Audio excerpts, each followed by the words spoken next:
mahali pale mbwa walipoilamba damu ya Nabothi, mbwa watailamba na damu yako. Padri Kitima ni mlevi. Naombeni niwaambie waandishi wa habari, yaani mmoja ya viongozi wa dini ambao ni walevi ni Padri Kitima. Sasa karibu sana msikilizaji katika kituo chetu hichi, kituo ambacho ni nambari 1 katika kuhakikisha kwamba tunakusogeshia karibu na kukufahamisha kuhusu yale ambayo yameendelea kutokea katika taifa letu tukufu la Tanzania. Sasa msikilizaji, kuna bwana ambaye ametoa taarifa ambazo ziko hivi. Kichwa cha taarifa zake zinasema kwamba Kitima ni mlevi na alipanga kumdhalilisha rais kwenye msiba wa Kardinali Pengo. Kwamba Padri Charles Kitima ni mlevi na kuwa alipanga kumdhalilisha Rais Samia Suluhu Hassan kwenye msiba wa Kardinali Pengo. Ndio taarifa ambazo ninazipata siku ya leo msikilizaji, ambazo kuna bwana huyu ambaye anaitwa Yona wa Chalinze. Msikilizaji, bwana huyu amepata kuzungumza na akasema kwamba Padri Charles Kitima pamoja na Askofu Ruwaichi ambaye ndio askofu mkuu kanda ile ya Dar es Salaam, na kwa hivyo anafuatwa na Kitima.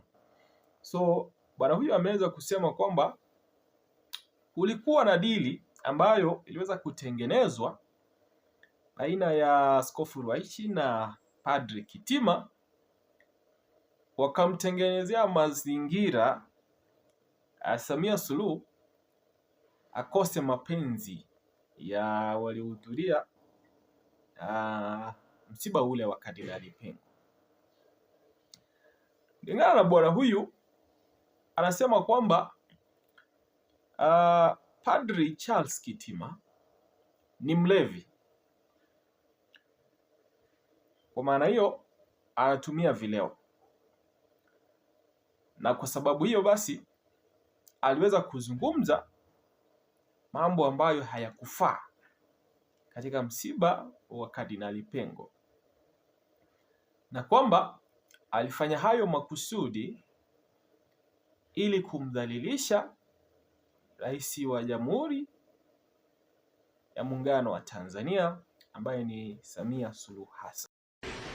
Ukamwambie ukisema, Bwana asema hivi, je, umeua ukatamalaki? Nawe utamwambia kusema, Bwana asema hivi, mahali pale mbwa walipoilamba damu ya Nabothi, mbwa watailamba na damu yako. Bila shaka msikilizaji,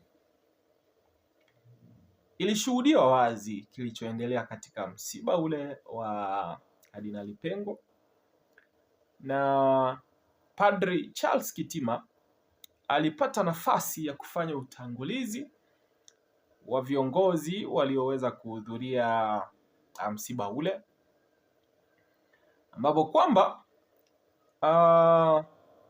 kilichoshuhudiwa ni kwamba akiwatanguliza viongozi wale, bila shaka kufuatilia itifaki, viongozi waliopo madarakani sasa na viongozi ambao tayari walishastaafu. Alipokuwa anawatangulisha ama kuwatambua viongozi waliopo madarakani sasa hivi, hawakupata shangwe zile kutoka kwa hadhara ama kwa umati ulioweza kuhudhuria kikao kile. Hawakupata kushangiliwa. Na kwa namna ya pekee tunapenda kumtambulisha Makamu wa Rais wa Jamhuri ya Muungano wa Tanzania.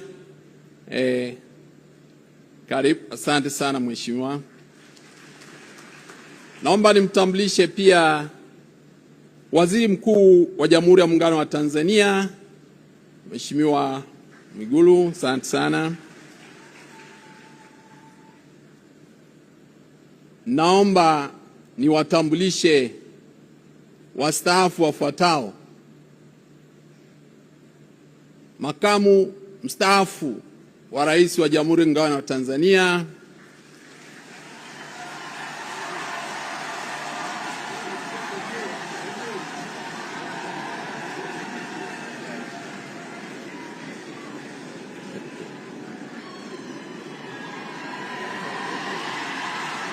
Asante. Naomba nimtambulishe kwenu Waziri Mkuu mstaafu Joseph Sinde Warioba.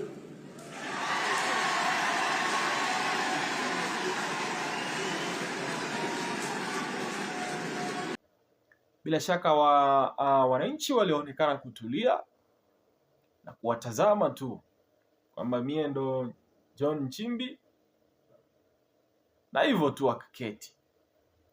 Akafuata pale Mwigulu Nchemba pia akaketi. Lakini aliposimama pale makamu wa rais Bwana Philip Mpango, alipata kushangiliwa sana. Lakini pia viongozi wengi wastaafu walipata kushangiliwa baada ya kutangulizwa ama kutambulishwa kama waliohudhuria msiba ule wa Kardinali Pengo. Nafikiri kile ambacho bwana huyu anataka kukimaanisha hapa ni kwamba kuna kifungu kilichoweza kusomwa hapa na dada fulani ambacho kilisema kwamba ikiwa umeimwaga damu na yako itamwagwa hivyo hivyo. Na kifungu hichi, msikilizaji, kimesomwa kipindi ambapo tayari Samia yupo amewasili katika msiba huu wa Kardinali Pengo. Tayari pale ameketi anahudhuria na anasikiliza kilichoendelea pale. Ndo wakati ambapo mwanadada huyu alipata nafasi ya kusoma kitendo ambacho kilionekana kama kutia msumari wa moto kwenye serikali hii batili, kwa sababu kifungu kile alichokisoma ni tathmini ya maovu ambayo yameshuhudiwa katika serikali ya Samia Suluhu Hassan. Sasa kwa sababu hiyo, msikilizaji, ninahisi kwamba pamoja na kwamba viongozi hawa basi waliochaguliwa kwa asilimia ama walioshinda kwa asilimia 99 hawakupata hata kushangiliwa na wananchi baada ya kuhudhuria kikao kile, lakini wastaafu walionekana kushabikiwa, walionekana kushangiliwa sana kwa kuhudhuria kikao kile. Sasa pamoja na kwamba kifungu hicho kilisomwa pale, ndo bwana huyu anajaribu kukiona kwamba kilifanywa makusudi na bwana Charles Kitima ili kumdhalilisha rais wa Muungano wa Tanzania. Lakini swali tu la kujiuliza ni kwa nini basi yeye angeua? Kama ni kitendo cha kumdhalilisha, mimi naona ni poa tu, kwa sababu mbona kwa nafasi ya kwanza angewaua watu yeye. Kwa hivyo sio vibaya kuzungumza kitu ambacho kilishuhudiwa. Ni kweli kujikumbusha kwamba huyu ni muuaji. Lakini sasa kifungu kilisema utakapoua kwa upanga, upanga huo utakuchukua wewe pia. Nafikiria hicho ndo kimeweza kuleta ugomvi pale. Lakini sasa bwana huyu anasema kwamba kulitengenezwa mazingira ya kufanya nini? Mazingira ya kumdhalilisha Samia Suluhu, kwamba ni dili ilitengenezwa kati ya huyu Askofu Ruwaichi ambaye ndio askofu mkuu eneo lile la Dar es Salaam na Padri Charles Kitima ili kuonyesha uovu wa Samia Suluhu, kitendo ambacho bila shaka kilimdhalilisha na kuonyesha kwamba hana legitimacy na wananchi, ama ule uhuru wa kuchaguliwa na wananchi, ama kuhisi kwamba ninao watu nyuma wangu ambao ninawawakilisha. Elewa kwamba msikilizaji, unapozungumza na watu ambao unawawakilisha na hawaonekani kama wanakuelewa ama hata kama wanakutambua, bila shaka inaonyesha kwamba hauna ile legitimacy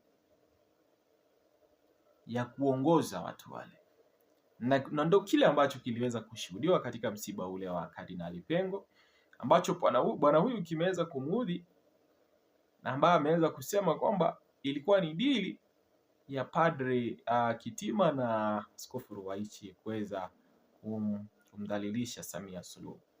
Msikilizaji, nakukaribisha, endelea kutia subscription na kutufuatilia katika kituo hichi, kwa sababu tupo hapa kila siku kuhakikisha kwamba tunakutaarifu na tunakusogeshea karibu yale ambayo yanaendelea kutokea katika taifa letu tukufu la Tanzania.